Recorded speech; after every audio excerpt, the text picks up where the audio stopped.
Estamos no ar em todo o país pela TV Cultura, pelas emissoras afiliadas, pela Rádio Cultura Brasil, pelo portal UOL e pelo portal da Cultura no cmais.com.br/jornalismo.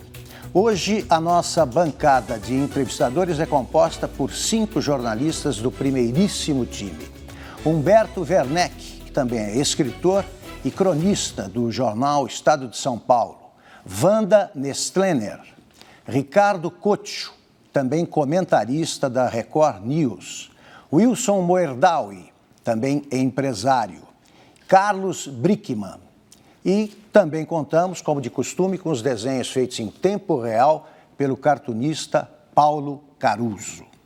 Ricardo Setti, muito obrigado pela aceitação do convite para participar aqui do Roda Viva, desta reunião de pauta aqui em Botequim. Porque eu jamais imaginei que viesse sentar neste lugar, embora tenha sentado nas bancadas muitas vezes, eu confesso que jamais imaginei que viesse sentar no centro da Roda Viva. Mas a conversa vai mostrar que agradecido e muito honrado. A presença é mais que justificada. Então vamos lá. Você tem uma coluna no site da revista Veja que hoje registra mais de 2 milhões de acessos mensais. Você acabou de completar 50 anos de jornalismo, como diria o técnico do seu Corinthians, em plena forma física, técnica e psicológica. Mas você resolveu interromper a publicação de textos diários e mudar-se para Barcelona. Eu pergunto, vai parar e parou por quê? Augusto, eu vou parar por razões realmente de afetos, família. Minha mulher, Márcia, meus filhos, Adriano e Daniel, meu netinho, André, todos moram em Barcelona. E eu não consigo ficar mais tempo longe dos filhos. A mulher morava em São Paulo, agora está fixada lá. Acho que eu quero aproveitar o que me resta, o que é altíssimo me conceder de tempo de vida, aproveitando mais para mim mesmo, com a família, com os amigos, as leituras que eu não fiz, os filmes que eu não assisti, as viagens que eu não consegui realizar. Coisas desse tipo. Quer dizer, o jornalista, como você sabe, a gente não desliga nunca. Eu estou, esses 50 anos que você mencionou, praticamente uns 50 anos sem desligar. Fim de semana, férias, tal. Você está sempre, como é que isso vai repercutir no meu trabalho? O que eu vou fazer com esse fato? Ai, meu Deus, e agora? Tal.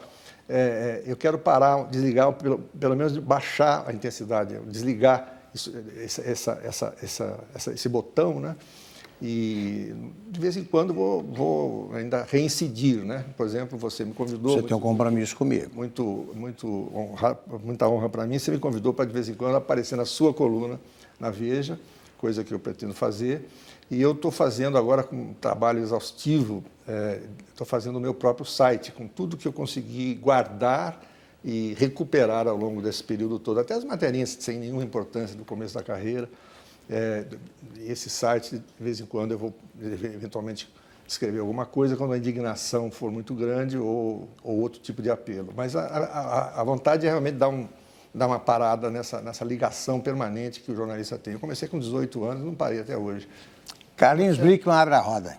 Ricardo Setti, você trabalhou tudo quanto é publicação desse país. Você dirigiu o Estado de São Paulo. Hoje o Estado de São Paulo está em demissões sucessivas. Pena. Você dirigiu a Playboy, que chegou a ter 1 milhão de exemplares de circulação, hoje está com 100 e poucos mil, fraquinha. Trabalhou no Jornal do Brasil, fechou. Tudo culpa minha. Né? Me diz uma coisa, você é um tremendo pé frio, ou o que está acontecendo com a imprensa brasileira para ter essa onda de demissões, essa onda de fechamentos, essa queda brutal de rentabilidade e tudo? Carlinhos, Jornais de Barcelona que se cuidam. Carlinhos, eu acho... obrigado por você estar presente, você é um amigo muito querido. Eu acho que me parece que acontecem duas coisas. Primeiro, a fase que a mídia atravessa, que é o mundo inteiro, com as novas tecnologias, é crítica, né? Ninguém encontrou ainda uma forma completamente eficaz de sair das mídias tradicionais para as novas mídias sem perder dinheiro ou sem perder alguma coisa. Quer dizer, fico espantado de ver coisas que acontecem, como o desaparecimento da Newsweek americana, revista extraordinária, o jornal Boston Globe, que a família Sulzberger, do New York Times, há 20 anos atrás, comprou por $1 bilhão, por uma questão de vocação da família para essa coisa, para essa missão pública, né? Foi vendido agora há pouco por $70 milhões na Bacia das Almas para o dono de uma equipe de beisebol. Então há uma crise nos grandes veículos tradicionais e no caso do Brasil, eu acho que se soma a mais dois fatores. Nossos jornais, sobretudo, não estão fazendo o que deveriam. Eles noticiam tudo o que o leitor já sabe desde o Jornal Nacional da véspera, do Jornal da Record da véspera, Jornal da Cultura da véspera. Não tem análise, não tem prospecção, para onde vai a coisa. E quem era capaz de fazer essa análise está sendo demitido porque ganha mais. Isso que eu queria chegar. Os patrões da mídia dizem que sempre que o seu grande capital é o capital humano, são as pessoas, mas não estão praticando isso. As pessoas estão sendo mandadas embora, os melhores estão sendo mandados embora sistematicamente porque ganham salários melhores. Então, você vai fazer um jornal analítico indispensável para o leitor com quem? Né? Se os melhores são mandados embora por razões de salário. Eu tenho visto casos concretos, um atrás do outro, sem parar. Então, os patrões da mídia costumavam dizer que o grande capital de cada empresa era, na verdade, o seu jornalista. Não é mais. Então, na medida que você não investe nas pessoas e não investe na qualidade editorial, não se preocupa com a qualidade editorial, só pensa no resultado, no curto prazo, no resultado imediato, não sobrevive. Então, são esses dois... Roda aberta. Ô, Ricardo, 1 ano e meio, mais ou menos, eu estive aqui nessa bancada e aí no centro do Roda Viva estavam 2 representantes de um coletivo chamado Fora do Eixo. 2 rapazes que fazem a mídia ninja. E a gente discutiu aqui, tinha outros companheiros também, velhos jornalistas como eu, e o que se discutiu... Não apoiado, você não é um velho jornalista. E o que se discutiu aqui era justamente se o que eles fazem é jornalismo. Eles usam a tecnologia, até a tecnologia da forma mais rudimentar, com celulares, smartphones e tablets, e levam os equipamentos em carrinho de feira e tal, e registram as coisas ao vivo enquanto elas estão acontecendo. E a discussão era se isso é jornalismo, eu acho que não, ou se é puro ativismo político. Você tem uma trajetória, uma longa trajetória, o Carlinhos Brickman já descreveu uma parte dessa trajetória aí na mídia impressa, você sempre foi um grande jornalista, um grande representante do jornalismo investigativo. A partir do momento que você assumiu o blog da revista Veja, você passou a fazer um jornalismo muito mais opinativo. Queria fazer um paralelo entre as duas coisas. Qual é a diferença entre ativismo político, que é aquele tipo de jornalismo que aqueles meninos fazem, e o jornalismo opinativo que você faz? Você faz jornalismo opinativo ou você faz também um pouco de ativismo político? Se eu dou a impressão de fazer ativismo político, eu estou fazendo um mau jornalismo opinativo, né? Eu concordo inteiramente com você de que esse tipo esse tipo de situação em que qualquer um pode ser jornalista, sai fotografando, filmando e pondo nas redes, não é jornalismo. O jornalismo é você estudar o assunto, você se aprofundar, você estar informado sobre a situação geral, tentar ouvir as diversas partes envolvidas. É o direito do contraditório. Tentar mastigar aquilo para o leitor. Humberto Werneck costuma dizer, citando um outro colega, que você tem que pôr um tapete vermelho para o leitor subir na matéria, para entender a matéria direito. Isso aí a gente não faz, o pessoal não faz. Agora, há uma confusão em relação ao jornalismo opinativo. Por exemplo, eu sou muito criticado por alguns leitores do blog. Cadê? Você não é imparcial, cadê a objetividade? Você não sei o quê. Eu não sou imparcial mesmo. Eu fui imparcial a vida toda, como repórter, redator, editor assistente, editor, redator-chefe, diretor de redação. Sempre procurei ser o mais objetivo possível. Sempre procurei, e tem algumas pessoas aqui que são testemunhas disso. Sempre procurei essa objetividade que é impossível de alcançar, mas que tem que ser o tempo todo perseguida pelo jornalista. No momento em que eu passei a ser um colunista de opinião, eu deixei de ser objetivo, porque eu assumidamente me tornei um colunista que escreve expondo as ideias nas quais acredita. Não é? Agora, A diferença entre fazer isso e fazer o ativismo político é que eu procuro fundamentar os posts que eu escrevo com fatos e desses fatos levar a opinião que eu expresso. Quer dizer, as pessoas ficam, muita gente fica indignada, acha que não tem cabimento, que não sei o quê, mas existe no mundo inteiro. Nos Estados Unidos, as colunas, né, os jornalistas que têm colunas em jornais e na internet, são absolutamente respeitados. As pessoas compram aquela opinião, querem saber aquele ponto de vista. Eu procuro explicar, às vezes inutilmente para alguns leitores, às vezes eu não sou repórter mais, eu não estou apurando nada, eu estou comentando as coisas a partir de informações que eu tenho e dando sobre elas a minha opinião, que é uma coisa absolutamente legítima. Mas você acredita que o jornalista pode ser imparcial ainda? Você não acha que a partir do momento que se seleciona, que se faz uma reunião de pauta, você já não está sendo parcial? Não, isso que eu digo, a objetividade possível, a gente tem que...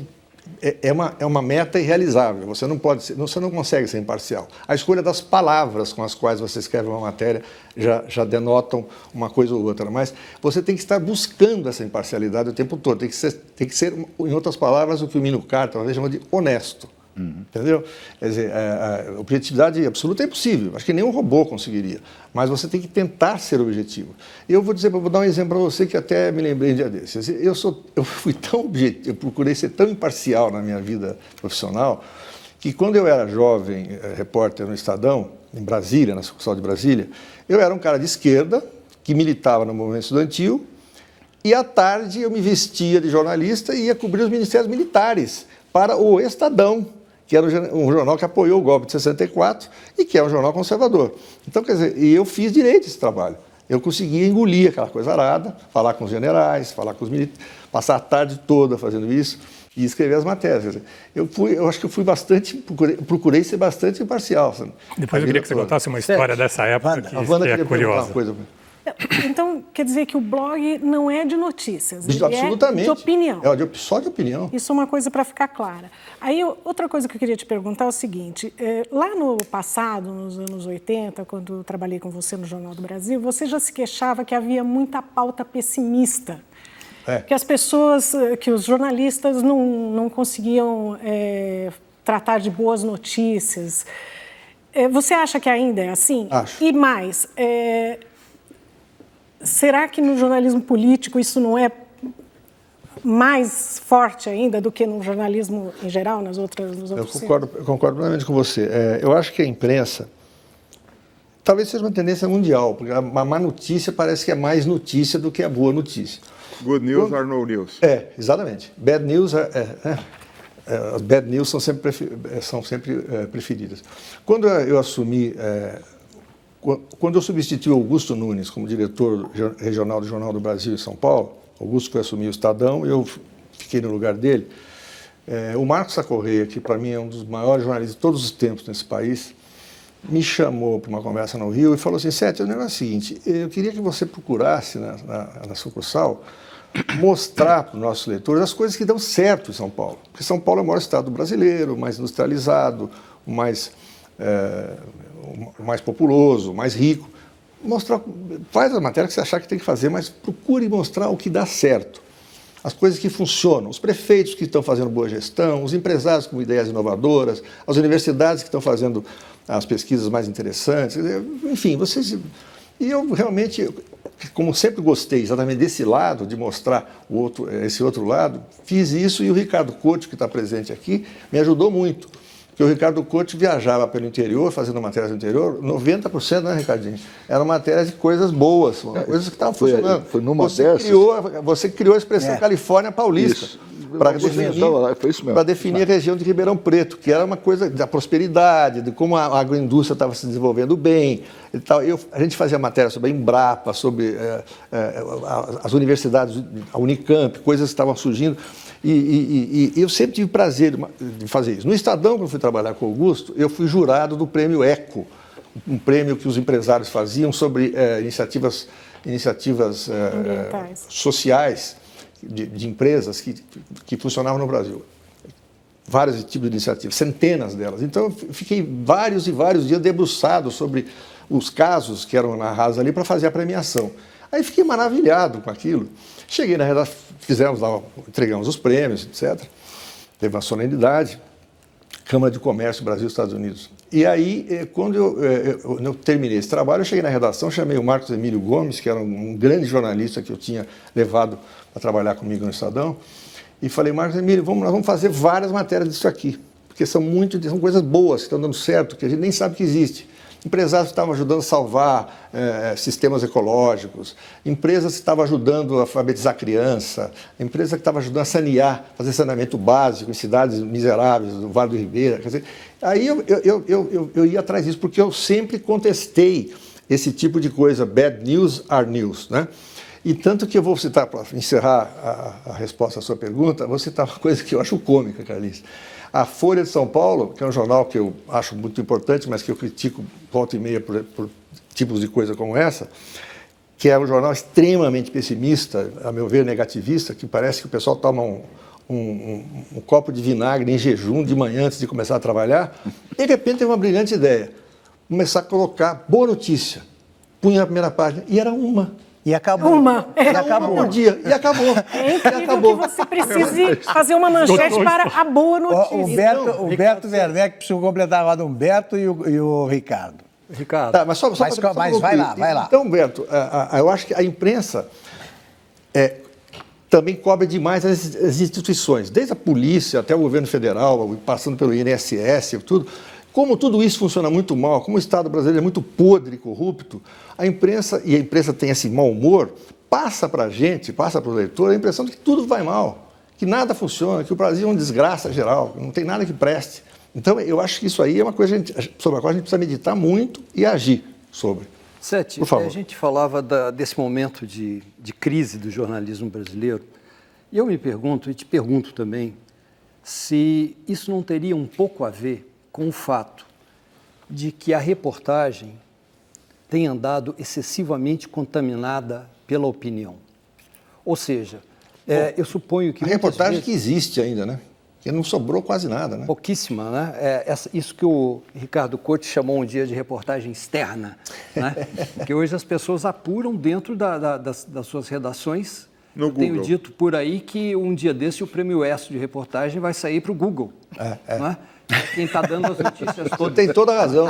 Agora, e a culpa não é da tecnologia, é bom deixar claro isso. Eu cubro essa área há 40 anos. Sem dúvida, não. Não me venham atribuir ao avanço tecnológico essa incompetência. Eu vejo a reportagem de uma maneira muito primitiva, muito tosca até. O sujeito que sai para ver que barulho foi aquele atrás da montanha. Né? Jornalismo, para mim, é um pouco isso. Tá aqui, e hoje... Aqui está um exemplo. Esse aqui, que eu chamo de Ricardinho até hoje, nos conhecemos há muitos anos, o Ricardo Couto escreveu vários livros dizendo lugar de repórter na rua. As pessoas até ficam, às vezes, ironizando um pouco essa insistência dele. Mas o Ricardo Couto é um cara que não fez uma matéria que não fosse indo para a rua. Ou seja, ouvindo as pessoas, vendo o que está acontecendo e descrevendo, coisa que o jornalista não faz mais, Humberto. Mas ele sai sempre com um ponto de interrogação. Claro. Vamos ver. Ele não sai com a matéria pronta. Se isso é um fato, se isso é verdade. Você não acha que se tem saído muito das redações já para comprovar a matéria pronta? Uma tese? Sim, claro que sim. Exatamente. Está completamente errado. A reportagem está morrendo, não é porque aquela coisa antiga, que saudade da Olivetti, de bater a mão. Não tenho saudade nenhuma da Olivetti. As saudades são das reportagens que iam atrás do que estava acontecendo e que excluíam a ideologia, na medida do possível, e também faziam uma coisa que essa me deixa indignado. Os jornais mandam o sujeito para a Arábia Saudita acompanhar um presidente da República e chega lá só tem declaração. Não tem uma descrição, não tem uma descrição de um grão de areia da Arábia Saudita. Então era como se você bota um gravador junto com o presidente, está resolvido. Viagens presidenciais, viagens de grandes... Não tem uma descrição, não tem o ambiente, o clima, as gafes cometidas, as mancadas, os bastidores. Isso que justifica a ida do repórter. Então, se o repórter não faz isso, ele não é necessário, meu Deus. João Cabral de Melo. E para o leitor dança nisso aí. O problema é que nós não estamos falando, não estamos fazendo essa entrevista para nós, jornalistas, estamos procurando pensar no que está do outro lado da televisão. conclusão, leitor, é chato. Essas matérias são chatíssimas, o leitor não aguenta mais. E a Wanda tinha perguntado sobre a política, ninguém aguenta mais o tipo de cobertura política que se faz. O Marcos Sacorreia, mais uma vez eu vou lembrar, dizia assim, nós temos uma ênfase paranoica na cobertura política. 5, 6 páginas de jornais são com fofocas do Congresso, tal, quer dizer, nunca a gente mostra o que está por trás das coisas, ou quase nunca, ou pouco. Me lembro que na Constituinte, Marcos Sacorreia me recomendou muito para a gente cobrir que Brasil ia emergir daquela Constituinte. Não conseguimos, fizemos uma coberturazinha, o centrão contra não sei quem, a esquerda contra a direita. Em todas as revistas, por todas as pesquisas que se faz, os textos sobre política são os menos lidos. Claro.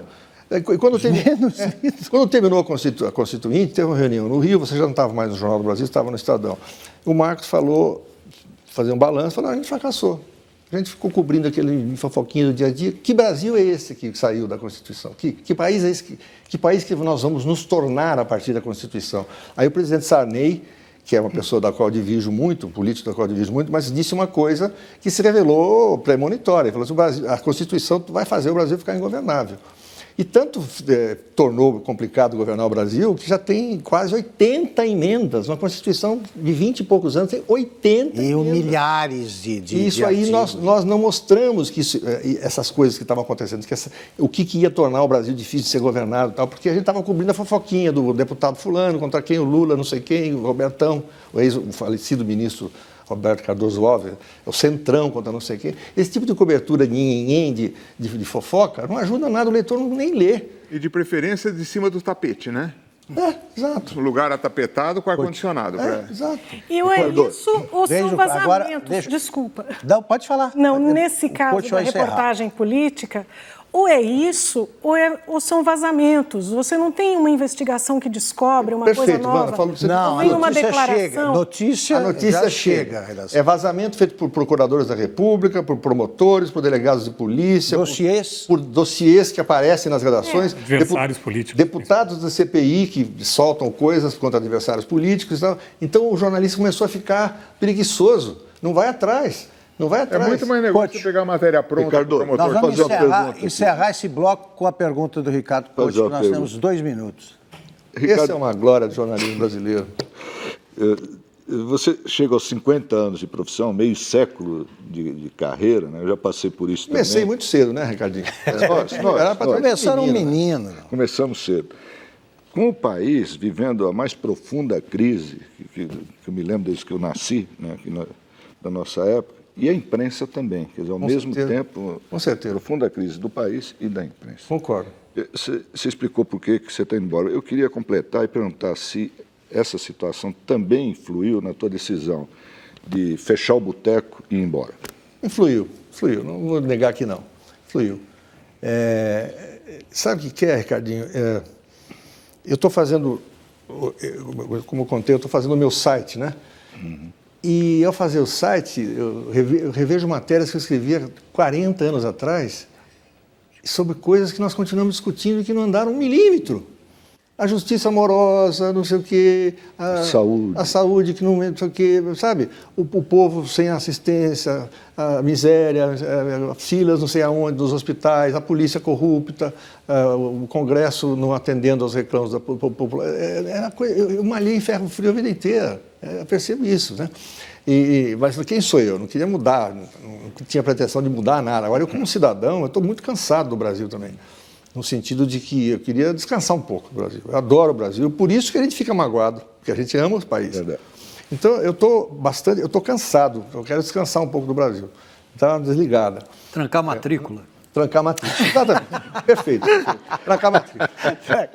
Isso influiu, porque eu estou muito... É o país e a imprensa, exatamente. Né? A imprensa, terrível. O país também, quer dizer, eu não estou vendo... perspectiva de uma mudança decente, assim, a curto nem a médio prazo. Eu estou, infelizmente, depois de uma vida inteira de otimismo, eu não estou acreditando muito no Brasil mais, não. Vamos agora para um rápido intervalo. É triste. Voltamos já com o jornalista Ricardo Sete.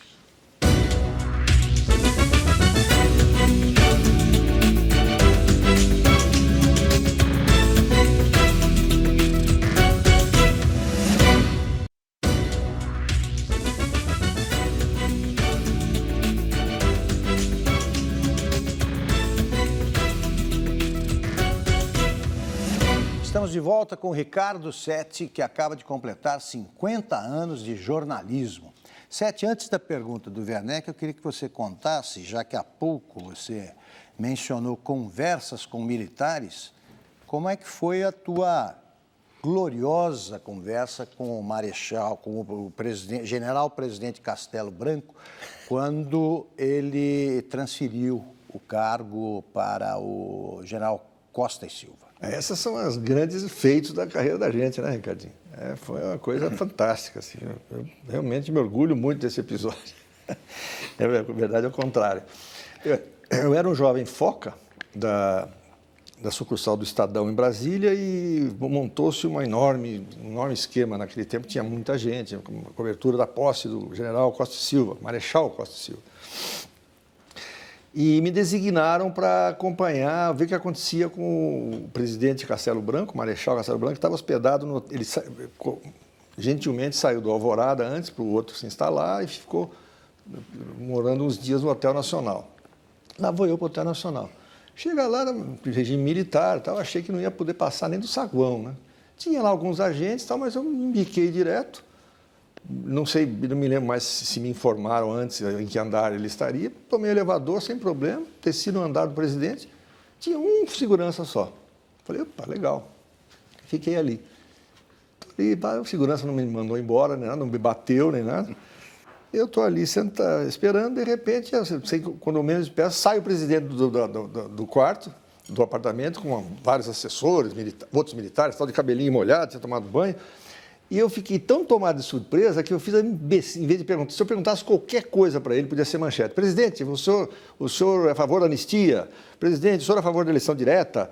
Não, eu perguntei, presidente, o senhor está indo agora para o palácio, né? Ele achou aquele sujeito... Como se pudesse ir para outro lugar. Ele ia para o palácio transmitir o cargo.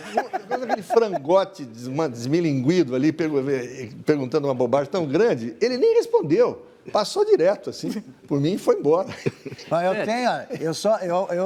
Eu me igualei ao Ricardo Setti quando o Figueiredo... Seu diálogo, né, com o presidente Meu diálogo, eu contei para minha mãe, conversei pela primeira vez com o presidente. O diálogo foi o seguinte, veio o general Figueiredo abriu, acompanhado pelo Roberto Tifta, que era o dono, pelo Hélio Gaspari e pelo Guzzo, que dirigiu a revista, e eu estava ali como editor de política e fora da roda, né? Então, ele passou por mim e eu disse assim, boa tarde, presidente. Ele falou, boa tarde. E acabou. Aí eu contei, olha, mãe, eu falei hoje com o presidente, mas eu não contei que o diálogo tinha se resumido a 5 palavras. Taquaritinga inteira sua. Taquaritinga inteira sua. O teu foi melhor que o meu. Quando você repassa esses 50 anos de jornalismo, de seu jornalismo, até para fazer esse blog, né? Se você tiver que destacar um trabalho seu, do qual você se orgulhe muitíssimo, o que você pensaria aí, nessa massa enorme de trabalho? Puta, é difícil isso, viu?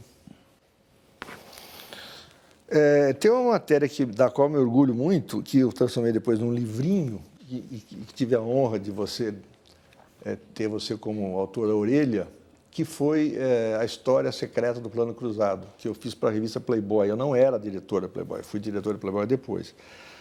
Porque essa matéria, embora ela tivesse alguns limites, algumas limitações pelo leitor da Playboy, não podia ser muito técnica, eu tive que ser... A Playboy tinha uma linha de não brigar muito com as pessoas e tal. Eu me orgulho porque, na linha do Ricardo Couto, tinha uma matéria que me deu um trabalho, Humberto Werneck. Quantos dias você teve para fazer? Eu tive uns 20 dias para fazer. Eu tive uns 20 dias, 25 dias. Eu entrevistei 50 e tantas pessoas. Reportagem externa. 50 e tantas pessoas. E com o seguinte agravante, várias fontes não tinham o menor respeito pelo Playboy. Eu ia de gravata, de terno, com essa cara de professor, que na época tinha até mais. Não adiantava. Faltaram as orelhinhas. Talvez se eu fosse de as fotos. E você... Você ganhou o prêmio ESSO de jornalismo com essa reportagem. Agora, Setti, deixa eu só contar. Você publicou o livro, tem 90 e poucas páginas, o livro. O livrinho, é uma matéria tão grande que virou se transformou em 93. Isso correspondeu a quantas páginas de a maior reportagem da história da revista, 20 páginas. Umas 20 páginas. Tá? Nós estávamos falando há pouco de tempo para apuração e espaço para publicação. Tá aí. Me lembro assim, vou até citar o nome dele, viu? fui entrevistar o presidente do IBGE, que era o economista Edmar Baixa. Ele me tratou com profundo desprezo o tempo todo por eu ser de Playboy. Eu tratei com toda a educação, sou um sujeito minimamente cortês com as pessoas, sei falar português, não como com a mão. Ele me tratou o tempo todo me olhando por cima, assim, com um ar de mofa, como se estivesse fazendo um grande favor. É que ele só lia Playboy no banheiro. Né? Então, foi difícil também por causa disso, um pouco difícil por causa disso. Mas a matéria ficou, enfim, ganhei prêmio ESSO, tal, tenho bastante orgulho dela. E só para contar mais uma historinha sobre isso, imagine vocês, um homem sofisticado, inteligente, como era o ex-ministro da Fazenda, Mário Henrique Simons. Ele foi crítico de ópera da revista Veja, um homem culto e tal. Quando eu estava em Playboy, já como diretor, de vez em quando eu gostava de fazer uma entrevista com uma grande figura, um graudão, assim, né? Roberto Pompeu de Toledo fez a entrevista com o Celso Furtado, por exemplo, para nós. Que depois que eu saí de Playboy, alguns cretinos fundamentais acharam que era o exemplo do que não deveria ser feito. Na verdade, era o que deveria ser feito para dar credibilidade para a revista. Mas, enfim, pedi para o Marcos Sacorreia, jornalista que eu prezo profundamente, entrevistar o Mário Henrique Simons, tremenda figura. O Delfim já tinha falado com o Playboy, Roberto Campos tinha falado com o Playboy. O Mário Henrique Simons falou que não, porque era para Playboy. Não, para Playboy eu não falo, sinto muito, lamento e tal. Quer dizer, é um preconceito tão idiota do homem. Foi antes do almoço ou depois do almoço? Porque depois do almoço ele costumava estar um pouco diferente. Mais bem-humorado, talvez. Ricardo, mais alegre. Na linha do que o Humberto te perguntou, eu queria te fazer a pergunta ao revés. Qual é a grande reportagem que você gostaria de ter feito e não fez nesses 50 anos? Tem várias coisas que me interessaram muito, né? Eu queria ter podido escrever mais sobre os interesses civis no golpe militar de 64 e depois no golpe do ato institucional número 5. O que havia por trás, né, da mera alegação dos militares sobre segurança nacional, no caso do ato 5, em 64, salvar o Brasil do comunismo, a papagaiada toda que a gente sabe. Eu gostaria de ter feito essa reportagem. Mas cada momento você estava trabalhando num lugar, numa função, nem sempre dava para... E alguma grande reportagem que tenha sido feita e que você gostaria de ter sido você o autor? Ah, com certeza. Tem uma fácil de citar aqui, uma extraordinária reportagem do João Moreira Salles, na revista Piauí, sobre o caseiro Francenildo. Como as instituições moeram o caseiro Francenildo. Ele ficou 1 ano trabalhando nessa matéria. Essa matéria não era para receber o prêmio ESSO, essa matéria era para receber o prêmio Nobel. Essa matéria eu teria muito orgulho de ter feito. Ricardo, 1 ano fazendo essa... A do Macluf, sobre a Miriam Cordeiro, sob seu comando ali na... Bom, essa daí é espetacular e injustamente não premiada. Essa matéria não foi premiada, nada no ano. O Luiz Macluf Carvalho, na época em que eu era diretor da sucursal do Jornal do Brasil, descobriu, a filha do Lula, que o Lula nunca, na verdade, escondeu, porque estava até no livro dos deputados. A biografia dele, do perfil dele como deputado. Aliás, uma das... Eu morro de vergonha, porque aquilo estava disponível para todo mundo e ninguém e o prestou Macluf atenção. foi atrás. Uma das distorções, né, do jornalismo, e o Ricardo Couto é um dos que escaparam dessa doença, é você pegar o sujeito que, porque ele escreve bem, ele é promovido e aí ele passa a desempenhar funções que o impedem de escrever. Exatamente, aconteceu com todos nós. De fazer reportagem. Então, todos nós aqui que ocupamos cargos de chefia vivemos esse problema. Você não tem tempo para fazer as reportagens que você sonha fazer. Eu sou testemunha de que o Ricardo Couto se recusou bravamente a assumir a chefia de reportagem no Jornal do Eu gostava Estadão, mesmo de ser repórter. Ele era o melhor repórter da redação. Mas o entrevistado é ele. Deixa eu fazer a pergunta. Ele era o melhor repórter da redação e o jornal queria promovê-lo a chefe de reportagem. O Ricardo resistiu bravamente. Ricardo, você tem 2 filhos, uma filha... Hoje nós vamos botar no meio da roda aí qualquer dia, então vamos moer o Ricardo. Você tenho um filho e uma filha que são jornalistas também. Exato, eu também tenho o mesmo problema na família. Todos nós aqui, né? Todos nós. Todos nós. O Augusto também, você... E é uma coisa curiosa, porque nós falamos muito de jornalista, né? Fala de notícia ruim, de coisa ruim, falamos muito de crise, né? Crise do país, crise da imprensa. E, no entanto, ainda é um dos cursos mais procurados, né? Nos vestibulares, é o de jornalismo, né? Eu fui dar uma aula agora há poucos dias em São Bernardo, na Escola Metodista, Faculdade Metodista de Jornalismo, que para mim é a melhor do país, é muito boa. Um pessoal animado, informado, né? Eu queria que você falasse para esses jovens, que tem muitos jovens assistindo o programa também, o que é essa paixão pelo jornalismo que move as pessoas e tal, e que apesar de todas as crises, todos os problemas, continua. Quer dizer, o que você diria para os jovens que estão nos assistindo e que querem ser jornalistas? Olha, eu diria o que eu senti sempre pela profissão. Eu me lembro quando eu dirigia o Jornal do Brasil em São Paulo. O Jornal do Brasil ficava no Rio de Janeiro, nós dirigíamos uma grande sucursal, nós trabalhávamos juntos, você também, né, numa grande sucursal em São Paulo.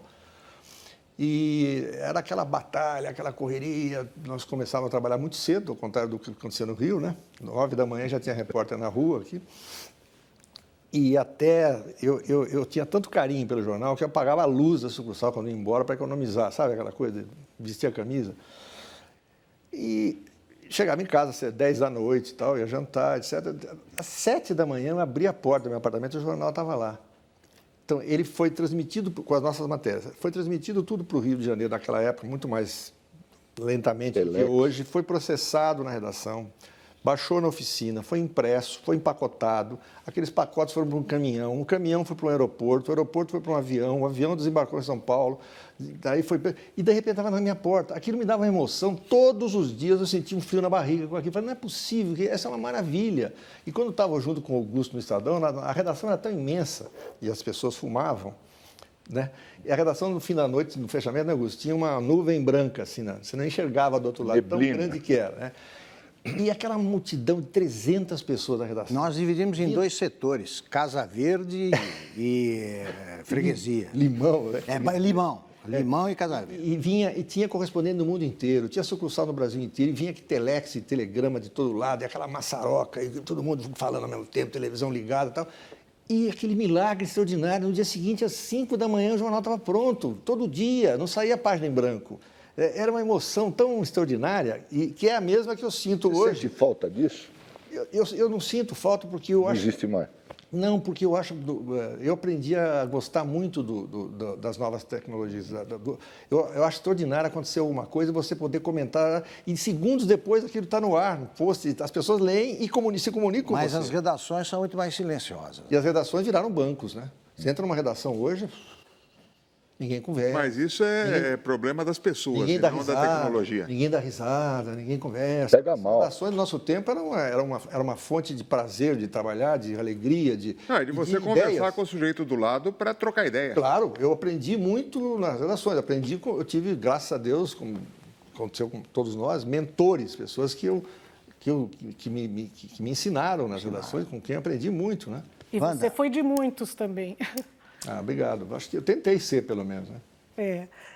Sete, eu acho que o jornalismo provoca essas emoções todas na gente também, mas tem muita responsabilidade, muita ansiedade, e a gente, às vezes, faz coisas, toma decisões que a gente não gostaria de ter tomado. Tem uma questão que eu queria tocar, que é delicada, que é uma das mais delicadas da nossa profissão, que é o do público, do privado.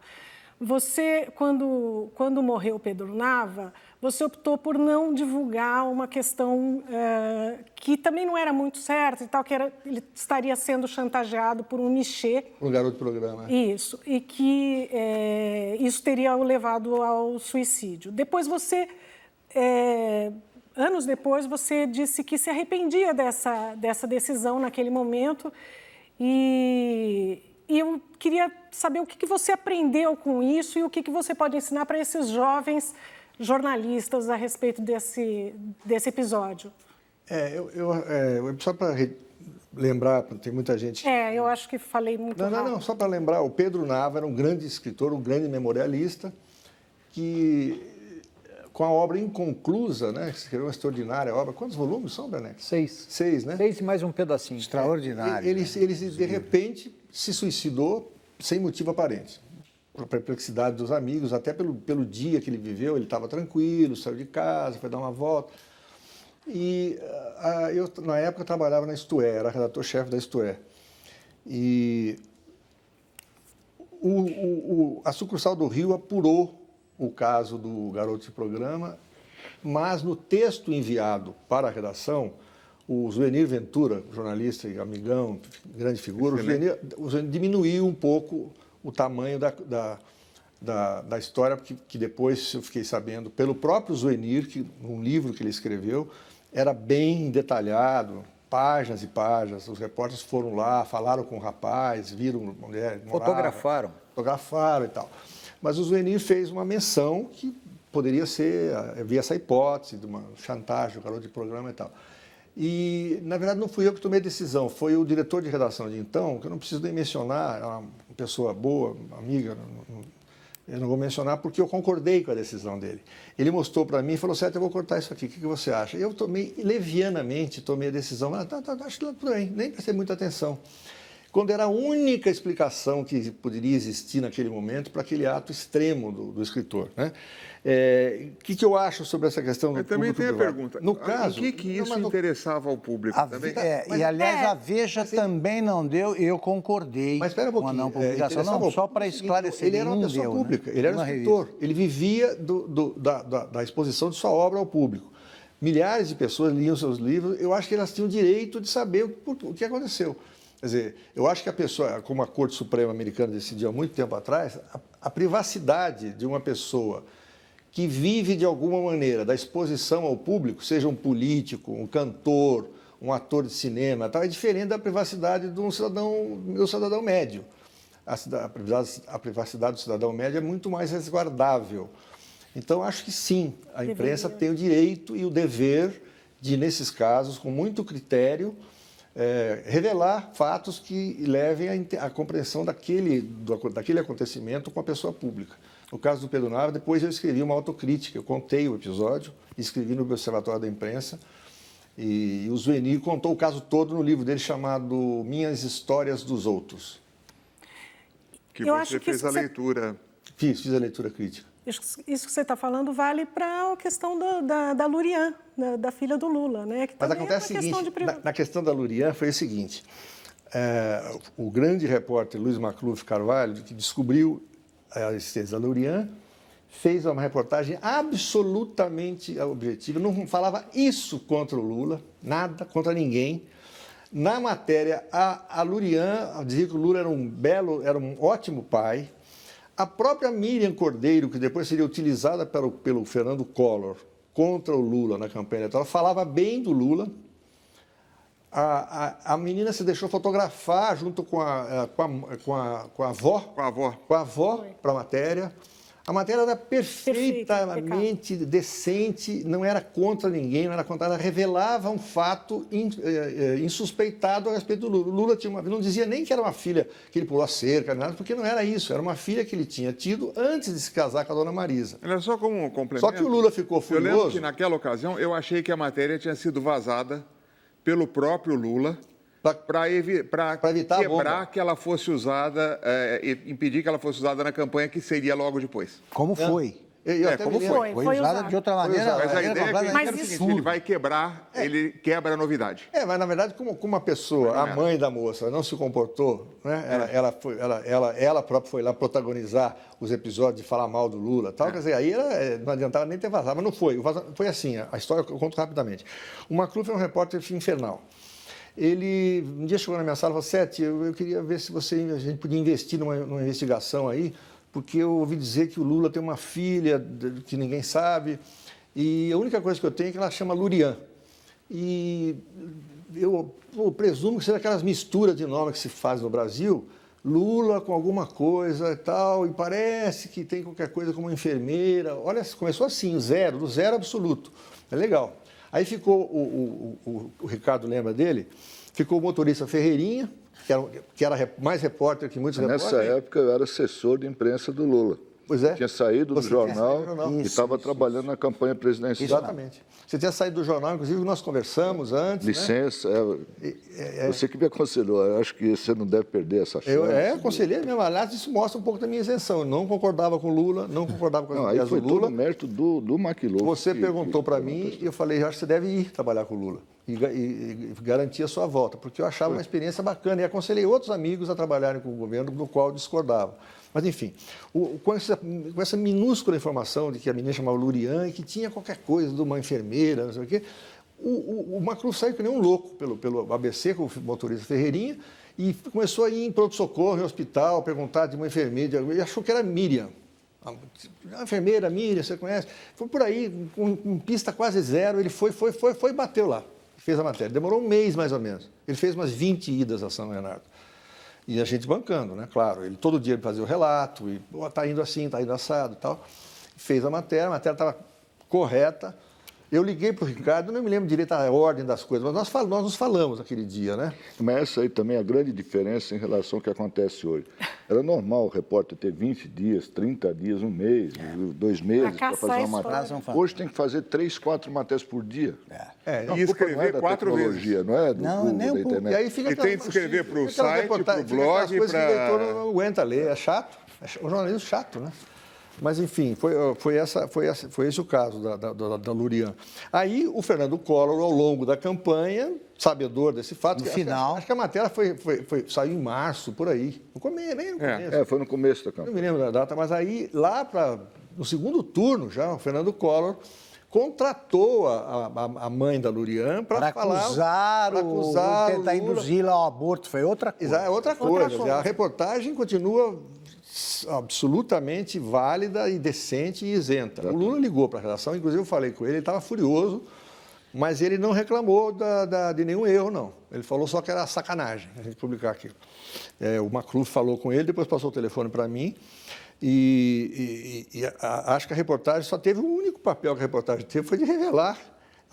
O papel sujo foi feito pelo Fernando Collor e pelos seus assessores. A propósito, aproveitando o embalo, eu queria que você comentasse o comportamento da imprensa em relação ao filho do Fernando Henrique, que depois se soube que não é filho do Fernando Henrique. Por que isso não foi contado? Eu tenho história para contar também sobre isso. Eu tenho grande admiração pelo presidente Fernando Henrique, pessoalmente. Aliás, posso pendurar mais uma coisa, mais uma pergunta? Nós estamos falarei sobre isso. Se não der, a gente vai continuar. Não, é só porque, como você aconselhou o Ricardo a aceitar o convite do Lula para ser assessor dele. Sim. Você... Não só, como eu falei, Ricardo, você é tão querido aqui, tão importante, que nós vamos deixar a tua vaga aberta. Ficou aberta, não sei... E foi cumprido 8 meses, né? Acabou a campanha, eu Acabou a voltei campanha, ele voltou para a redação e eu achei que e para mim, ele continuou tão isento como antes. Então, o que eu quero saber, e aproveitando já que o Augusto levantou a questão do Fernando Henrique, do filho do Fernando Henrique, e se o presidente Fernando Henrique tivesse convidado você Ricardo Augusto, para ser assessor dele, você teria aceitado? Não é uma coisa que não me interessa. Vamos deixar, então, a tua resposta sobre o caso do Fernando Henrique para o terceiro bloco. Perfeito. Fazemos agora um rápido intervalo e voltamos já com o jornalista Ricardo Setti.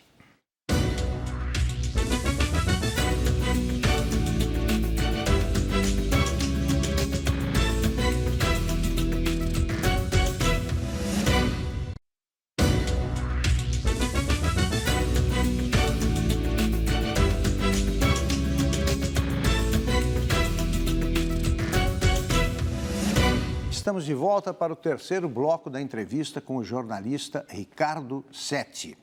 Setti, no final do segundo bloco, eu tinha pedido que você comentasse o comportamento da imprensa, já que tínhamos falado do caso da filha do Lula, né, Lurian, comentasse o comportamento da imprensa em relação ao filho do Fernando Henrique, Tomás, que depois se soube que não é filho... Ou pelo menos é a versão que... biológico dele, né? Pelos exames. Eu não posso responder por todos os veículos, porque, na verdade, eu não acompanhei, não perguntei às pessoas na época. O que você acha? Mas talvez tenha havido, obviamente, uma superproteção, porque ele era o presidente da República. E o único veículo que publicou uma matéria enorme, e eu vou citar aqui sem nenhum problema, foi o Caros Amigos, fez uma matéria irresponsável. Aquilo sim. De ouvir dizer. Sim, Dizem que dizem. O problema é que a mãe negava. Pois é. Né? Então, aí eu, quando assumi Playboy, eu tenho grande admiração pelo presidente Fernando Henrique, embora faça críticas a várias coisas que aconteceram no seu governo, e gosto da agenda dele. Deixo isso bem claro. Gosto da agenda, acho uma agenda moderna, boa para o Brasil. Mas quando eu assumi Playboy, que foi em novembro de 94, o presidente Fernando Henrique acabava de ser eleito. Mesmo estando recheado de amigos na redação, eu quis mostrar que a gente estava levando a sério a missão da parte jornalística, provavelmente, da revista. E como todo mundo murmurava, essa coisa do filho do Fernando Henrique, estão escondendo, eu peguei, o Humberto estava comigo, era redator-chefe, deve se lembrar. Passado algumas semanas, não me lembro exatamente quando, eu peguei o jornalista peso pesado, que é o Marcos Emílio Gomes, chamei o Marcos Emílio e falei, Marcos Emílio, é o seguinte, você vai atrás dessa história, você fica 6 meses se precisar, viaja para onde for, vai para a Europa, para Brasília, para tudo quanto é lugar, xereta tudo quanto é cartório, vamos apurar essa história. Vamos ver, se tiver matéria e se depois tiver algum problema na Editora Abril, que não costuma haver, mas de repente poderia haver um veto de alguém, alguma coisa, sei lá. Aí é a segunda etapa da batalha. O nosso dever nós vamos cumprir. A redação ficou sabendo, espero que se lembre, ficou sabendo que tinha essa investigação em curso. Pois o Marcos Emílio fez tudo o que um bom repórter faz, como aliás é hábito dele. E se esbarrou numa barreira intransponível. A mãe falou, não. Legal. A família da mãe diz, imagina, tal. O documento do menino não tinha o nome do pai. Tinha o nome de outra pessoa, né? Isso eu não me lembro bem. Parece que um amigo dela, não me lembro. Mas enfim, então, quer dizer, era uma coisa assim, para onde pegar? Ele foi até na maternidade, ele fez tudo que um ser humano, um repórter pode fazer. Foi umas 4, 5 vezes para Brasília, para não sei aonde, daí chegou ao 7, olha, o negócio é o seguinte, não tem matéria, cara, não sei como fazer, tudo indica que ele é filho do Fernando Henrique. Agora, eu não tenho um elemento para a gente publicar com credibilidade essa história. Mas eu tenho orgulho de ter feito isso, gastado dinheiro da revista. Publicaria, sem dúvida nenhuma. Agora, o resto da imprensa, por que não fez, eu acho que tem uma parte realmente de compadrio com o poder, né? Óbvio, isso existe. Ricardo, depois dessa tentativa de matéria na Playboy, você fez um livro, né, sobre o Fernando Henrique, o governo Fernando Henrique, com ele, né, como é que fala? Biografia autorizada? Não, na verdade, não foi. É diferente. Não é uma biografia autorizada. Eu ajudei ele a fazer o seu próprio livro. Uhum. E, veja bem, contratado pela editora, não por ele. Uhum. Ele aprovou e tal, mas eu ajudei-o a fazer o livro. Que foi essa experiência, né? Foi uma experiência. Ghostwriter, né? O nome técnico que se dá para esse tipo de trabalho. Não foi nem ghostwriter, porque, na verdade, ele escreveu uma boa parte da Como é que... Mas aconteceu o seguinte, ele tinha feito um rascunhão ao longo das viagens internacionais, que ele faz muito até hoje. E esse era um rascunhão pesado, porque ele fazia correndo e tal. E a então diretora editorial da... Eram anotações, manuscritos? Não, era texto em computador. A Luciana Vilas Boas falou, você tem um texto do presidente, eu queria que você precisa reescrever, e daí ver. Daí ela não me explicaram bem qual era a minha missão, mas ficou claro para mim que era basicamente reescrever. Botar em português. Reescrever o que ele tinha feito. Não, colocar numa ordem, colocar numa certa ordem, porque como toda pessoa que escreve da maneira como ele escreveu, ele repetia, às vezes, histórias, e tinha muito buraco, tinha muito assunto importantíssimo que ele... Era um livro sobre o governo dele. É um livro sobre o governo, as memórias políticas dele, desde que ele entrou na política. Não é memória, não é uma biografia. Quando ele começou a se meter em política, negócio de SEBRAP, depois foi ser suplente do Montoro como senador, começa a entrada dele na vida política. Pois bem, aí ele começou diferentemente do que a Veja publicou na época, que foi tudo feito por e-mail, foi tudo feito na casa dele. Inclusive, quem acha que ele é um homem arrogante, que ele é não sei o quê, eu me lembro de uma cena fantástica, assim, né? Eu nunca esperei viver, né? Eu, caipira de Jacarezinho, no Paraná, né? Pedi para ir no banheiro, o presidente me indicou ao banheiro, Na hora que eu volto, está ele modestamente levando a bandeja com duas xícaras de cafezinho já tomadas, assim, um copo d'água, levando para a cozinha. Está ele mesmo. Então, você ligava para a casa dele do telefone, ele atendia. Oh, eu, Fernando Henrique. Você tinha então, uma figura conseguiu intervir no texto. Pois é, então eu vou chegar lá. Aí eu comecei a ler e dizer nas reuniões com ele, falar, presidente, aqui está faltando isso, está faltando aquilo. E ele fazia à mão umas coisas, mas começou a ficar muito lento o negócio. Daí eu cheguei um dia e falei, presidente, o senhor não acha melhor a gente gravar? Eu escrevo num linguajar parecido com o seu. Se o senhor não gostar, o senhor não... E teve algum assunto delicado que você tratou nesse livro, que você teve que perguntar? Eu não sei se é do filho. Teve. Como foi esse momento? Porque é teu amigo, né? Como eu sou amigo do Lula e tal. Como é que é isso, né? Você tem que tratar de um assunto delicado com um amigo e escrever o livro. Como é que foi esse momento? Não teve dificuldade, não. Eu dizia, presidente, você precisa explicar melhor aqui o negócio dessa coisa das privatizações das teles. Está muito fraco aqui, está passando por cima. Esse é um negócio cabeludo, que deu um bode danado. O senhor foi crucificado aí, nós temos que ter mais elementos aqui, né? Como é que a gente faz? Ele falou, eu vou pedir para o pessoal fazer um texto para você ver, o que você acha, tal. E a equipe dele produziu um tijolão um texto que eu incorporei. Então, eu fiz o seguinte, essas entrevistas, talvez sejam umas 20 horas de gravação, uma vez esteve no Instituto Fernando Henrique. O resto foi na casa dele mesmo. Dona Ruth, às vezes, via lá, cumprimentava e tal, conhecia os filhos dele ali.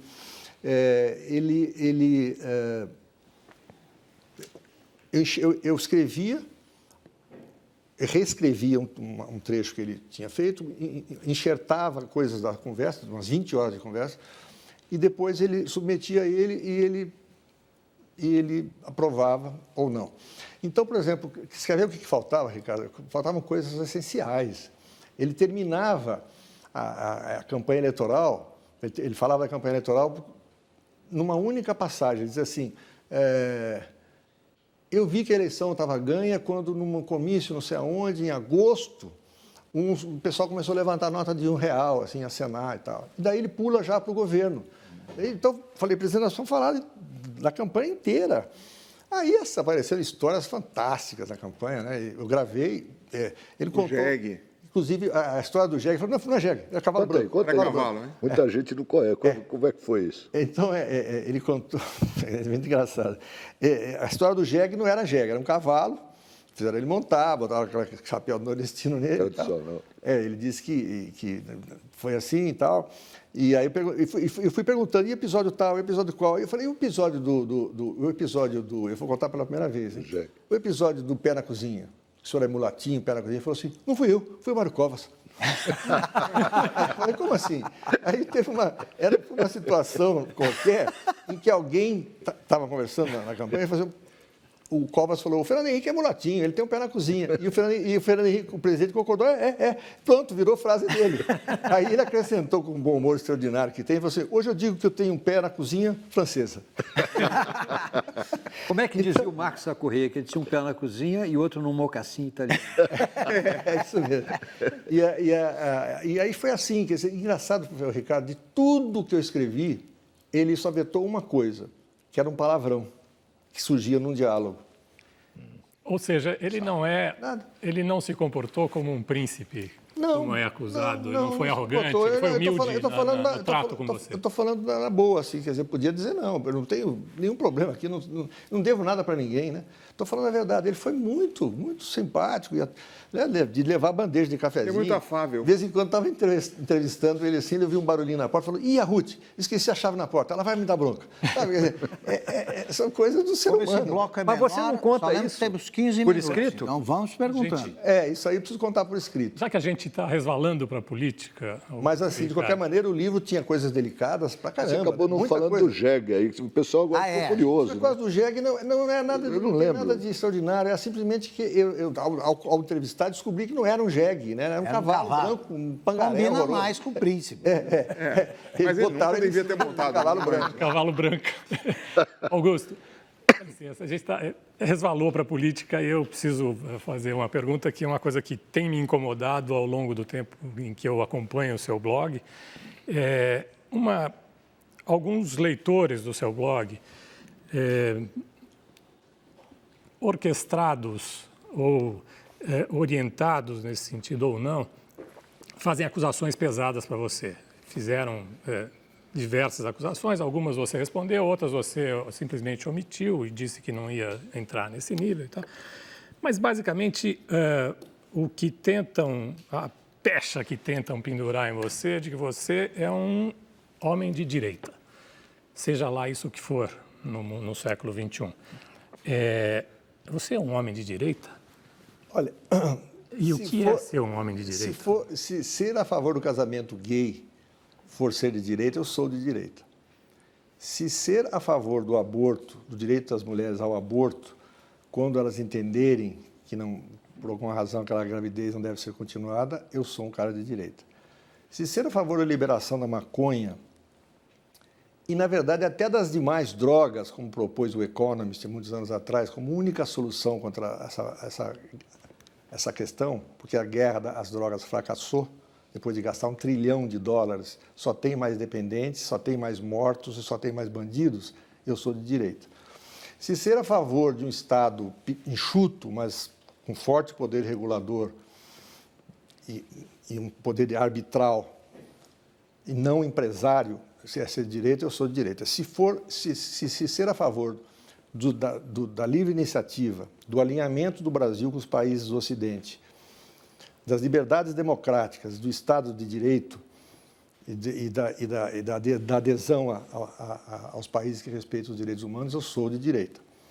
Agora, na verdade, eu acho o seguinte, eu vejo, no Brasil virou um fla-flu, Corinthians e Palmeiras, virou a pior, né? Uma coisa de um ódio absurdo nas redes sociais, a questão de direita e esquerda, as pessoas não têm nem noção do que estão dizendo. Eu vejo com mais serenidade a questão de direita e esquerda. Direita e esquerda, nos países civilizados, significa pessoas que são mais ou menos a favor de mais presença do Estado na vida das pessoas e na vida do país. E eu sou contra a presença excessiva do Estado na vida dos países e das pessoas. Sou contrário. O Mário Vargas Llosa me disse, muitos anos atrás, quando eu fiz uma grande entrevista para ele, para a Playboy, que depois virou um livro, um negócio extraordinário. Eu fiz a mesma pergunta para ele, não perguntei se ele era de direita. Perguntei qual era a posição política dele, porque Mário Vargas Llosa, grande escritor peruano, prêmio Nobel, ele foi um militante de esquerda, militante inflamado de esquerda na universidade, depois continuou, ele era amigo de Cuba, de Fidel Castro, ele defendia, ele conta um episódio extraordinário no livro dele, ele hospedou a mãe do Che Guevara uma vez em Paris, no apartamentinho dele, sem saber que era a mãe do Che Guevara. Ele era um fervoroso adepto dos sandinistas e tudo mais, ele mudou completamente, ele foi para o lado oposto, ele é um ultraliberal, crítico das esquerdas, porque ele é baseado no que ele viu acontecer, né? Inclusive com o socialismo real, com o desabamento do socialismo real, com as ditaduras comunistas que havia na Europa Oriental, etc. Eu perguntei para ele qual é a sua posição política. Ele falou, olha, se eu tivesse que definir a posição política, eu diria que é uma mistura da Margaret Thatcher com o que ela tem de combate ao excesso do Estado, travessão, porque eu acho o Estado o maior inimigo da liberdade, e com uma mistura de Margaret Thatcher com Felipe González, primeiro-ministro socialista espanhol, com a sua compaixão pelos pobres, com a sua preocupação social, com a sua preocupação pela igualdade. Então, seria uma mistura desses dois. Eu, de certa forma, sou um pouco isso. Eu tenho um pedaço de Roberto Campos. Mas o paralelo entre a trajetória dele e a sua trajetória foi mais ou menos o que aconteceu com você? Foi. Eu fui um cara de esquerda, foi, exatamente. Aliás, ele me influenciou um pouco. Nas conversas longas, inúmeras, e horas com ele, eu comecei a pensar muito e li o livro dele de uma coragem absurda, Humberto. É um livro dele chamado Contra Vento e Maré, em que ele publica os artigos todos, desnudando a própria alma e a própria postura. Ele publica os artigos quando era um fanático de esquerda, ele vai publicando, até vai indo, vai mudando, até os artigos em que ele é um ultraliberal contra o bolivarianismo, contra o comunismo cubano. Ele expôs isso. Eu li esse livro no avião, indo para Peru entrevistá-lo. Falei, pô, mas que coisa incrível. Li de novo o livro, porque o livro é uma vida em transformação, né? E ele me influenciou, de certa forma me influenciou a ser o que eu sou. Só uma mistura dessas duas coisas que eu mencionei. Vamos agora para outro breve intervalo e voltamos já com o quarto e último bloco da entrevista com o jornalista Ricardo Setti.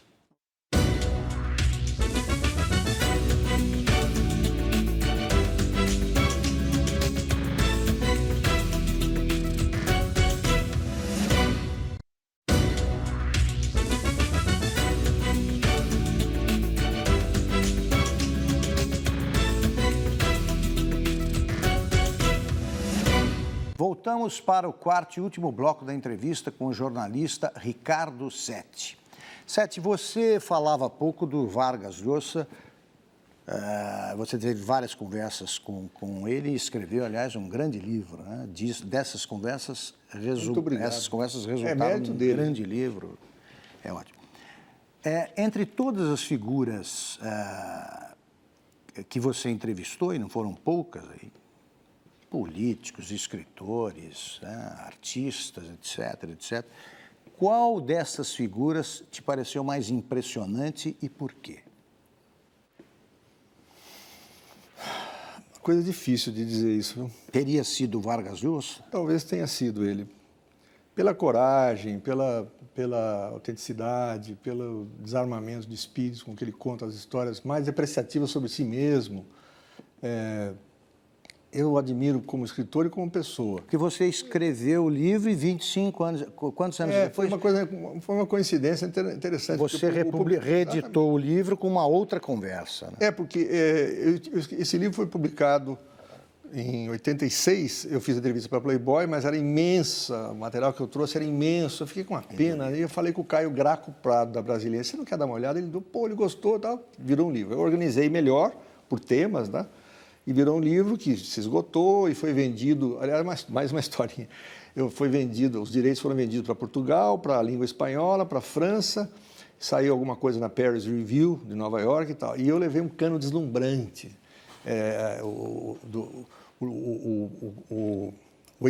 O editor em espanhol era um cubano que morava na Flórida, que depois de me pagar algum dinheirinho e alguns direitos autorais, sofreu de um mal súbito, teve um infarto e disse que fechou a empresa. Fechou a empresa, infelizmente, fechou tanto que o livro até hoje está na Amazon se vendendo.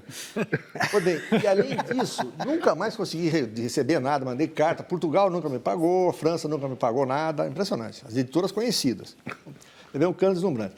Pior do que isso, o Google é danado, né? Fui procurar no Google uma vez e daí desanimei. Tinha um livro pirata, publicado no Peru, que estava na 8ª edição de uma editora de lá. Era ele. Era esse livro. Era esse livro, mas era feito no Peru por alguma outra editora, pirata. E aí eu falei, deixa pra lá, o que eu vou fazer? Vou ficar correndo atrás com o advogado? Bom, nós temos agora 15 minutos para o último bloco. Carlinhos Uma rápida Brigman. pergunta que resvala um pouco na pergunta do Moerdauer sobre direita e esquerda e um pouco de psicologia. Mas, enfim, você foi um homem de esquerda, você vem observando a vida política do mundo, você foi editor de Internacional antes, há muitos anos. Aprendi muito com você, né? O que você tem a dizer? Grande editor. Uma das coisas curiosas, Saul Galvão, nosso velho amigo, ele diz o seguinte: o Manifesto Comunista era o primeiro documento materialista da história que começava invocando um fantasma. E hoje você pega todos esses grupos, eles embalsamaram o Lenin, embalsamaram o cara da Coreia do Norte, tentaram embalsamar o Ho Chi Minh, tentaram embalsamar o Chaves. Não embalsamaram por incompetência técnica. E na fase, já que não conseguiram embalsamar o Chaves, o Maduro tem um passarinho que ele conversa e ele acha que é o Chaves. Como é que se explica esse fenômeno dos materialistas dialéticos gostarem tanto de um cadáver? Na verdade, Carlinhos, a coisa ficou tão desmoralizada, né? Esses regimes comunistas apodrecidos ficaram tão desmoralizados que viraram uma coisa fantástica, de monarquias republicanas, né? Imagina você que na Coreia do Norte tem um bobo alegre lá, gorducho, de cabelo espetado, que é neto do ditador. É perigoso, porque tem arsenal atômico. Neto do ditador, quer dizer, passa de pai para filho para neto. Né? É coisa de baby doc aqui no Haiti antigamente, né? Agora virou nos países comunistas. Todos os países comunistas estão fazendo, mais atrasados estão fazendo isso, e outros países também, tipo o Egito, o Mubarak estava preparando o filho para sucedê-lo, como se fosse uma monarquia. Na Líbia, Síria, o Fidel Castro botou o irmão, né? Aliás, continua mandando. Né? Na Líbia, o Gaddafi estava preparando o filho. Síria. E por aí vai. Na Síria. O filho. O Assad é filho do general golpista que iniciou a dinastia, provavelmente vai passar para o neto, se a Síria resistir até lá. Então, quer dizer, virou uma piada isso aí, não tem explicação. A explicação foram fazer exatamente aquilo que criticavam, por exemplo, nas igrejas, né, de cultuar os mortos e tal. Está lá o Lenin, até hoje. Né? Até hoje. Não é nem comunista a Rússia, está lá o Lenin, lá, que nem é mais nada do Lenin, porque foi tão retocada.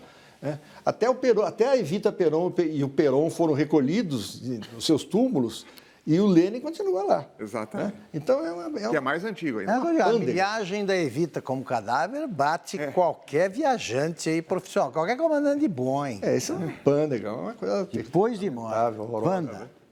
Sete, tem 1 milhão de perguntas que a gente precisaria fazer para você, porque você tem uma carreira tão longa e com tantos momentos especiais, mas a gente não tratou da Playboy, da parte divertida da Playboy aqui. Eu queria que você dissesse qual foi a exigência mais estapafúrdia de uma daquelas estrelas da Playboy. Quais os critérios para escolher a capa? Essas coisas. Na verdade, era um dos cargos mais Elas faziam exigências estapafúrdias? O Roberto Era um dos cargos mais poderosos da República, né? Ser diretor de redação da Playboy. Isso é porque você não esteve lá, viu? O Roberto Schiff, daquela vez que se encontrava comigo, dizia assim, como está se divertindo bastante e tal. Ele não tinha ideia do estresse que era ter uma capa em branco para o mês que vem para ser preenchida, que não depende nada, absolutamente nada de você. Depende da pessoa aceitar, do advogado não encher a paciência, do agente não ser arrogante, do dinheiro não ser absurdo. Era sempre uma interrogação todo mês, aquele fio na barriga. Não existia o Big Brother naquela época, né? Não existia o Big Brother, porque depois ficou fácil contratar, né? Mas, assim, a exigência mais estapafúrdia assim, que eu me lembro foi a estrela que está até hoje em atividade na Globo, e que chegou a um ponto que, além de um cachê enorme e tal, já estava no segundo BMW. Uau. Aí, realmente, falei, não dá.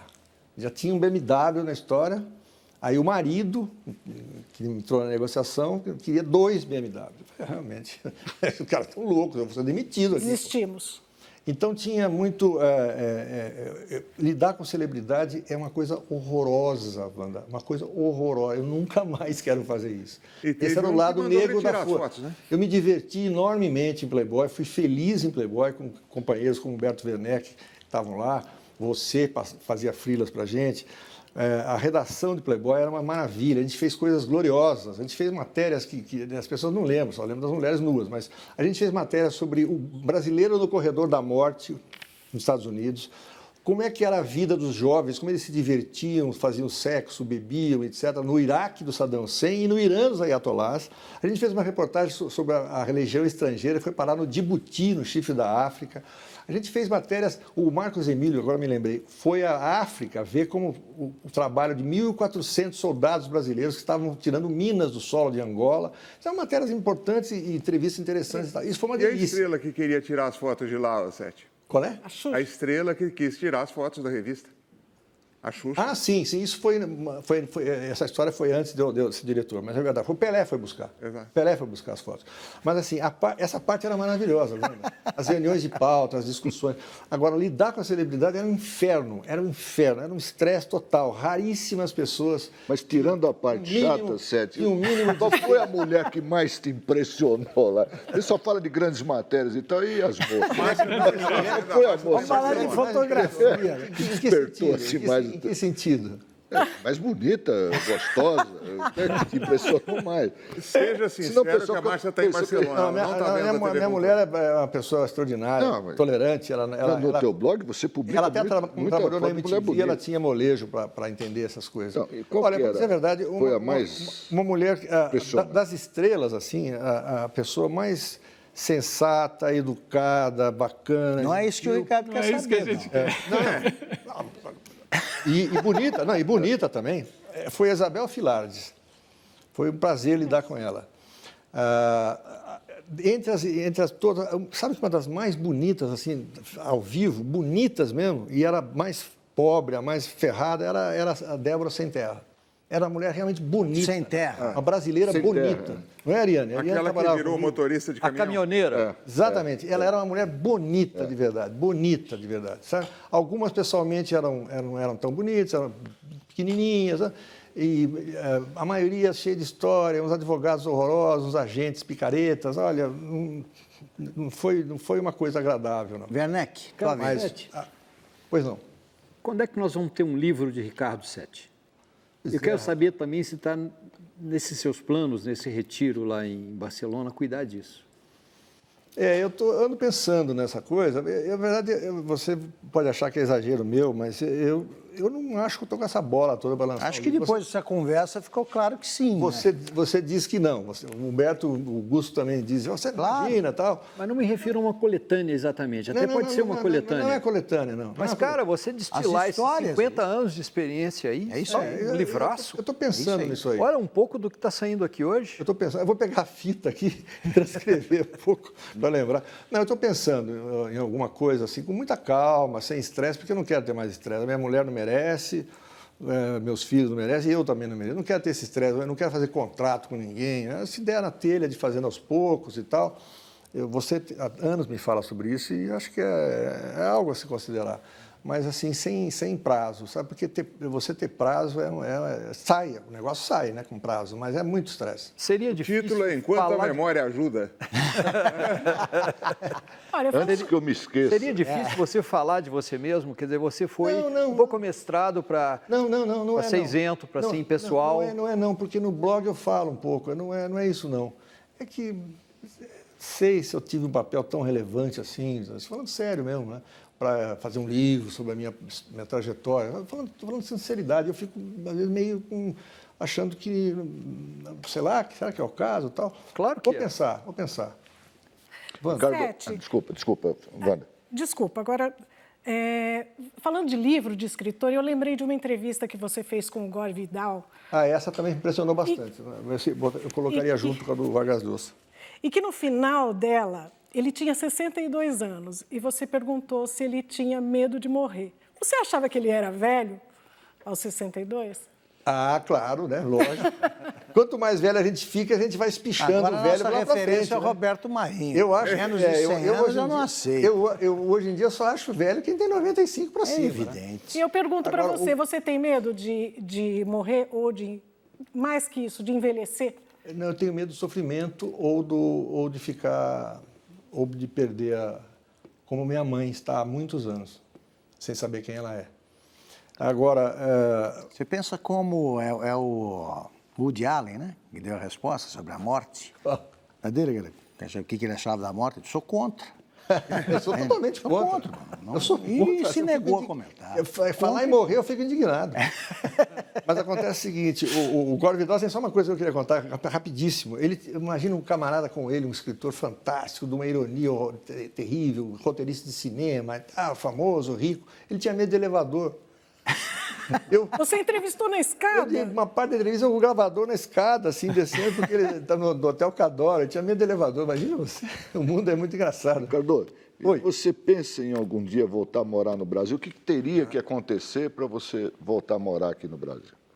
Não, 2 minutos, Carlos Zé. O que nós podemos fazer? Na verdade, eu não pretendo subir. Você gostaria de encontrar no Brasil ou voltar? Isso? Não, morar. Você tem 2 minutos para fazer as suas declarações finais. Não sei se eu vou voltar a morar no Brasil definitivamente, mas eu virei o Brasil com muita constância para ver as pessoas que eu amo e ver o meu país, né? Vai depender muito da minha família, vai depender de uma série de fatores. É claro que se houvesse uma grande reviravolta positiva, o Brasil tivesse um período luminoso de recuperação de tudo, né? Inclusive, sobretudo, numa coisa que a gente quase não falou aqui, dos valores morais, que eu acho que é o grande problema nosso já de muito tempo, aí talvez eu até voltasse. Você falou das mulheres que te impressionaram, você esqueceu uma sobre a qual você até escreveu. Leila Richards, completa. Sim, mas aí foi mais uma brincadeira. Eu li, Ricardo Sete. Mas ele está falando para a família. Foi uma brincadeira. Pediam para fazer uns perfis assim no JB e ela aparecia de madrugada. As pessoas viam porque ela era bonita, os noticiários da Manchete, ela era uma mulher linda, né? E eu escrevia um texto chamado A Musa da Madrugada, mas eu nem conhecia. Depois, num almoço no Esplanada Grill, ela estava lá, falei, você é o Ricardo Sete, muito obrigado pelo texto e tal, mas não passou disso. Não passou disso. Quando eu tive em Playboy, já nem lembrava disso. Quero registrar aqui um protesto público para encerrar. Eu estou absolutamente indignado, eu acho um absurdo um jornalista do nível do Ricardo Sete abandonar o barco numa hora dessa, entregar os pontos e sair do país e parar de escrever e de produzir o material riquíssimo que ele tem produzido ao longo desses anos. Eu tenho certeza de que todos os O meus navio colegas... abandona os ratos. Eu acho. Não, mas a verdade, Grande frase, Acho que os meus colegas de bancada assinam. Eu acho que não vai o Augusto abandonar. Nunes me convidou Até os já gatos estão para indo escrever, embora, né? escrever no Não vai abandonar. blog dele. Fica registrada a minha indignação. Tá bom, Infelizmente, muito obrigado. o nosso tempo acabou. Eu agradeço a participação do Humberto Werneck, da Wanda Nestlener, do Ricardo Coccio, do Wilson Moerdal e do Carlos Brickman e também do nosso cartunista Paulo Caruso.